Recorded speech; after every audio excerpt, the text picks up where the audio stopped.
Shalom, kita bertemu kembali dalam renungan kehidupan kita hari ini dengan satu tema bagi kita hari ini berbicara tentang bertekun dalam perlombaan iman.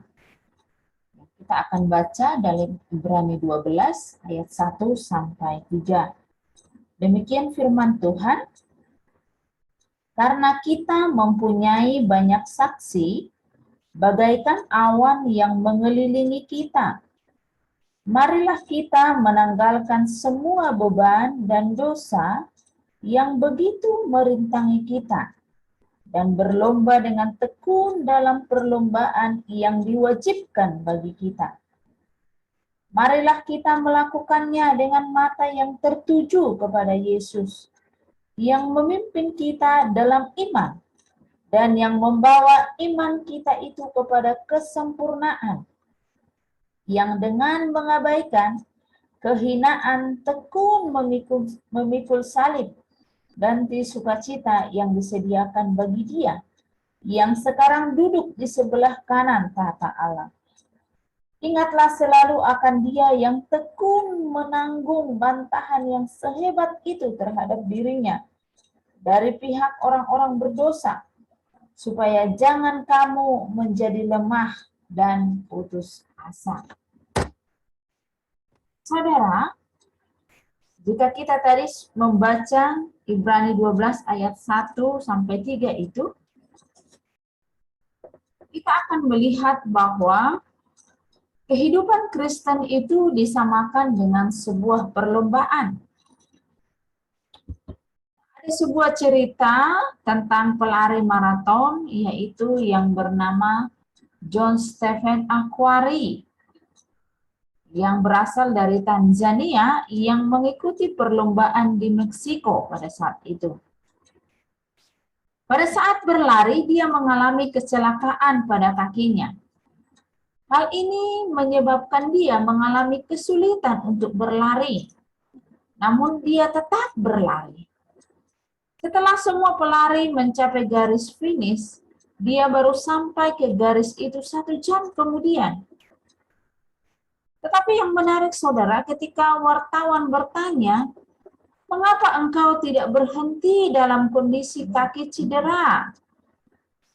Jawab Akhwari, "Negara saya, Tanzania, mengirim saya ke perlombaan ini bukan untuk memulai perlombaan saja, tetapi untuk menyelesaikan perlombaan ini."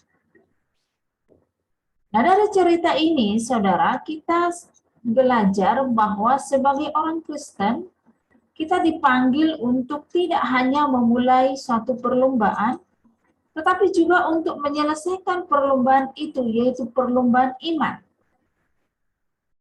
Perlombaan di sini adalah merupakan satu pergumulan atau perjuangan dalam hidup kita manusia. Dan untuk dapat menyelesaikan perlombaan ini, tentunya kita harus bertekun, ya, yang kita sudah baca tadi di ayat 1C. Tekun di sini artinya, saudara, bertahan, berjuang, ada niat yang tidak mau menyerah, fokus, memacu diri untuk terus maju dalam mengikuti jalan yang sudah Allah sediakan atau tetapkan bagi kita, yang ada di depan kita untuk kita jalani atau hadapi. Seorang PT Sampras, pemain tenis terkenal, dikatakan sebelum makan pagi harus pukul bola sebanyak 1000 kali pukulan. Baru setelah itu diizinkan sarapan oleh ayahnya. Ini merupakan bagian dari ketekunan dalam berlomba, saudara. Karena itu, yang menjadi pertanyaan bagi kita, bagaimana caranya supaya kita bisa tetap bertekun dalam perlombaan itu? Bagaimana caranya supaya kita tetap bertekun dalam perlombaan iman yang ada di depan kita? Yang pertama dari bacaan kita tadi, saudara, yang pertama caranya adalah kita harus meneladani pola hidup para tokoh iman. Ya, para tokoh iman banyak ya di dalam pasal sebelumnya kita melihat bagaimana orang-orang yang beriman yang dikatakan di situ, mereka mengawali dan mengakhiri iman mereka juga dengan baik. Mereka di dalam perlombaan ini mereka tetap bertekun sampai pada akhirnya. Istilah banyak saksi bagaikan awan yang mengelilingi kita di sini, saudara, itu menuju kepada sekelompok orang, yaitu para tokoh iman dalam pasal 11 yang saya katakan tadi, pasal sebelumnya, yang telah menyaksikan yaitu bagaimana sikap hidup mereka yang telah menunjukkan betapa mereka sangat percaya kepada Allah, sehingga pada akhirnya mereka menang dalam perlombaan iman yang disediakan Allah bagi mereka. Saudara, kita akan melihat beberapa contoh pola hidup tokoh para iman ini, ya. Karena ini sungguh akan memotivasi kita, mendorong kita lagi di dalam perlombaan iman kita, ya, supaya kita boleh tetap percaya, tetap taat, ya, walaupun di tengah pergumulan atau ujian yang sangat besar. Tapi kita mau belajar daripada tokoh iman ini. Yang pertama kita melihat itu adalah pola hidup Nuh, ya. Di dalam Kejadian 6 ayat 9 dikatakan Nuh itu adalah seorang yang bergaul dengan Allah, ya. Jadi bergaul dengan Allah artinya hidup dekat dengan Allah. Hidup akrab dengan Allah melalui persekutuannya tiap-tiap hari dengan Tuhan. Yang kedua dikatakan Nuh itu adalah seorang yang benar. Seorang yang tidak bercela di tengah-tengah situasinya pada saat itu yang semua orang hidup dalam kecemaran, tetapi Nuh berbeda. Mereka berusaha tetap menjaga kekudusan hidup mereka, mempertahankan kesalehan mereka di tengah-tengah bobroknya sifat manusia pada saat itu. Yang kedua, jika kita melihat pola hidup Abraham.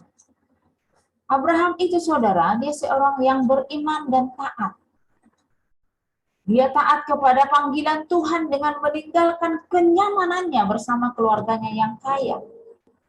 Kepercayaannya kepada janji Tuhan, walaupun kelihatan mustahil, yaitu dengan kelahiran Ishak di masa tuanya, ya, dan juga ketaatannya terhadap ujian ketika Tuhan menguji dia dengan meminta anaknya, Ishak, untuk dikorbankan.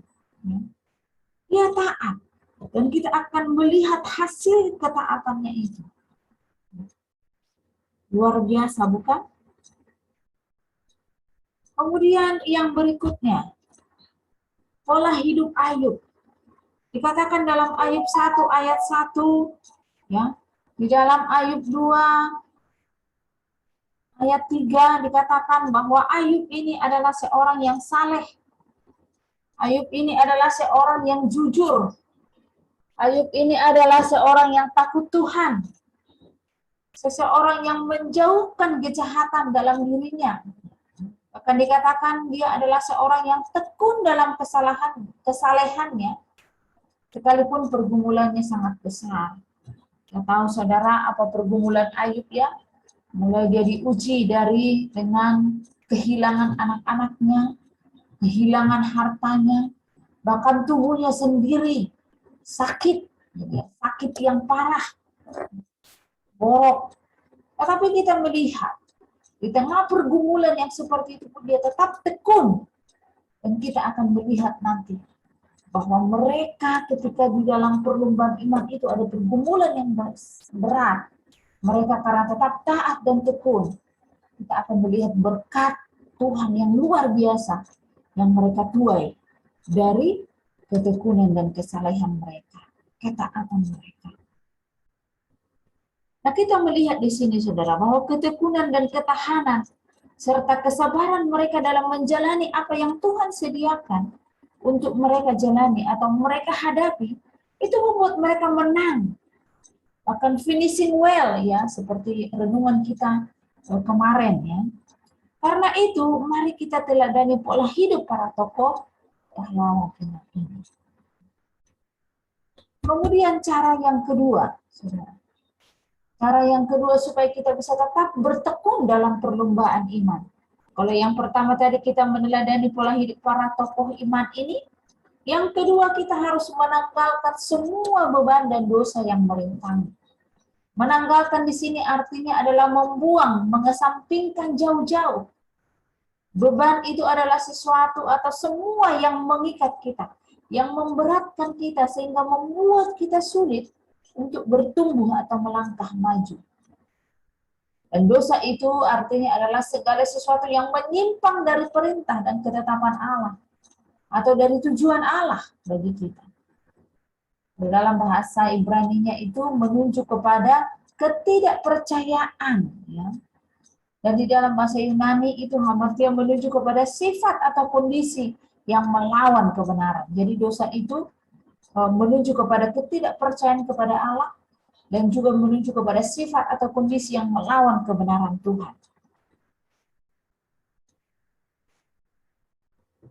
Karena itu saudara, di dalam kita berlomba, kita tidak akan pernah menang jikalau kita membawa beban atau barang dalam satu perlombaan. Karena itu, kita bisa menang kalau kita melepaskan semua beban itu. Semua dosa itu di kaki Yesus. Dan dia akan segera menggantikannya dengan kelegaan dan pengampunan dosa. Sebab firman Tuhan berkata di dalam Matius 11 ayat 28, marilah kepadaku semua yang letih lesu dan berbeban berat. Aku akan memberi kelegaan kepadamu.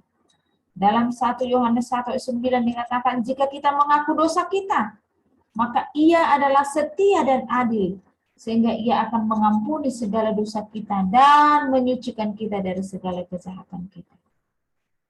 Artinya saudara, Alkitab memakai perlombaan ini untuk memberikan kepada kita satu pengajaran. Karena di dalam perlombaan ini ada prinsip-prinsip yang harus dipenuhi agar kita dapat mencapai kemenangan. Salah satunya itu adalah menanggalkan, membuang segala beban dan dosa yang merintangi kita, yang menghalangi kita untuk tidak bertekun dalam perlombaan yang Tuhan sediakan bagi kita. Karena itu mari kita belajar menerapkannya dalam kehidupan kekristenan kita. Kita harus ingat bahwa orang yang berlomba tidak akan menang kecuali mereka berlomba dengan tekun dan juga melepaskan segala beban dan dosa yang mengikat dia. Sehingga dia mampu berlomba sampai kepada garis finish, sampai pada akhirnya nanti dengan kemenangan oleh karena Tuhan. Yang ketiga, saudara. Yang ketiga, bagaimana cara kita supaya kita tetap bertekun dalam perlombaan iman kita? Caranya yang ketiga adalah memusatkan hati, pikiran pada Kristus dan meneladaninya. Ibrani 12 ayat 2 sampai 3 tadi. Dikatakan dalam ayat 2 tadi, marilah kita melakukannya dengan mata yang tertuju kepada Yesus. Mata yang tertuju kepada Yesus itu artinya, saudara, pertama, kita harus terus-menerus menjadikannya sebagai teladan dan sebagai sumber pembuat semangat kita, pembuat semangat hati kita. Kita harus memandang kepadanya untuk mendapatkan pengarahan, pertolongan, dan perkenanan dalam semua pergumulan atau perjuangan kita. Yang kedua yang dikatakan di sini, mata yang tertuju kepada Yesus juga artinya adalah kita harus mengingat dia, banyak merenung tentang dirinya, dan menerapkan apa yang telah dilakukannya kepada diri kita. Kita harus membandingkan bagaimana penderitaan Kristus dengan penderitaan kita sendiri. Dengan demikian kita akan mendapati bahwa penderitaan kita jauh lebih ringan daripada penderitaan Kristus. Jikalau kita melihat baik di dalam hakikat dan kadarnya, dalam kesabarannya itu dia jauh melebihi daripada kesabaran kita. Sehingga hal ini bisa menjadi pola yang sempurna bagi kita untuk kita teladani dalam hidup kita. Karena itu mata yang tertuju kepada Yesus itu adalah sebuah acuan kepada teladan tertinggi yang tersedia bagi kita. Kalau kita memandang kepada manusia, seringkali yang kita dapati adalah kekecewaan. Tapi jika kita memandang kepada Yesus, kita akan mengalami satu transformasi, perubahan yang luar biasa dalam hidup kita. Apa yang itu telah dilakukan Yesus sebagai teladan yang sempurna bagi kita? Yang pertama, dia memimpin kita. Dia memimpin kita kepada kesempurnaan. Yesus memimpin kita dalam iman yang membawa iman kita itu kepada kesempurnaan. Kemudian yang kedua, dia juga dikatakan yang dilakukan Yesus sebagai teladan yang sempurna bagi kita, dia juga dikatakan dia tekun menanggung bantahan yang sehebat itu terhadap dirinya dari pihak-pihak orang berdosa. Tekun memikul salib, mengabaikan kehinaan. Ya. Dan kita melihat, saudara, menurut pandangan orang pada saat itu ya, bahwa Yesus itu disalib itu merupakan suatu hal yang sangat hina dan memalukan. Tetapi Yesus menganggap itu tidak berarti, tidak berpikir bahwa itu memalukan. Dan tidak putus asa sekalipun dia harus mati disalib. Karena apa? Karena Yesus membawa keselamatan dan penebusan bagi manusia. Dan itulah sukacita yang disediakan Allah bagi kita. Bahkan dikatakan dia duduk di sebelah kanan tahta Allah. Untuk apa? Yesus mengatakan kita meneladani dia. Supaya tujuannya adalah supaya katakan di sini kita tidak lemah dan putus asa. Karena itu penulis Ibrani ingin menyampaikan kepada kita bahwa kita akan menghadapi kesulitan dan penderitaan selama kita hidup di dunia ini. Seperti yang dialami Yesus juga jika kita sungguh-sungguh mengikutinya. Tetapi ketika kita nanti bertahan, bertekun dan tetap percaya kepada Allah, kita akan ikut mengalami sukacita juga dari kemenangan Kristus. Ketika kita meneladani ketekunan Kristus, maka kita akan kuat mengikuti perlombaan atau perjuangan, pergumulan yang sedang kita jalani atau kita hadapi saat ini. Kita sudah melihat contoh tentang sikap tekun, ya, tekun Yesus yang penuh dengan kesabaran yang harus kita ikuti, diikuti oleh setiap orang percaya. Ketekunan Yesus sendiri. Dan kita melihat juga bahwa upah bagi ketekunannya itu adalah dia dikatakan memiliki kedudukan yang tinggi. Dan di dalam kedudukan ini, sukacitanya menjadi sempurna. Dan demikian juga, sukacita kita akan sempurna pada saat kita berada di hadapan Allah. Karena itu, saudara, setiap kemurnian iman kita, kesejahteraan kita, itu bersumber kepada Yesus Kristus. Yesus Kristus adalah sumber segala yang baik yang boleh kita miliki. Oleh karena itu, ketika kita menyadari pentingnya Yesus dalam hidup kita, pentingnya kita bergantung kepada Yesus, pentingnya kita akan mengatakan bahwa dialah segala-galanya bagiku. Dia lebih berharga dari apapun. Berharga lebih dari emas, perak, uang, keuntungan, kesenangan, nyawa. Dan kita melihat bahwa dia memulai dengan yang baik, maka dia akan mengakhirinya dengan yang baik pula. Yesus Kristus adalah arah pandang kita. Karena segala yang berasal dari dia, kita dengan memandang kepada Yesus, kita akan memperoleh kekuatan dan kemenangan di dalam hidup kita. Di dalam perlombaan iman yang Tuhan siapkan bagi kita. Itu saudara, dalam perenungan ini boleh memotivasi kita kembali. Bahwa kita selama hidup di dunia ini merupakan satu perlombaan iman. Karena iman kita akan diuji dengan berbagai pergumulan, masalah, banyak hal yang kita alami di dunia ini. Tapi kita belajar ya, kepada Yesus sebagai teladan yang sempurna. Maka kita akan menang dalam perlombaan. Demikian firman Tuhan bagi kita hari ini. Tuhan Yesus memberkati. Shalom.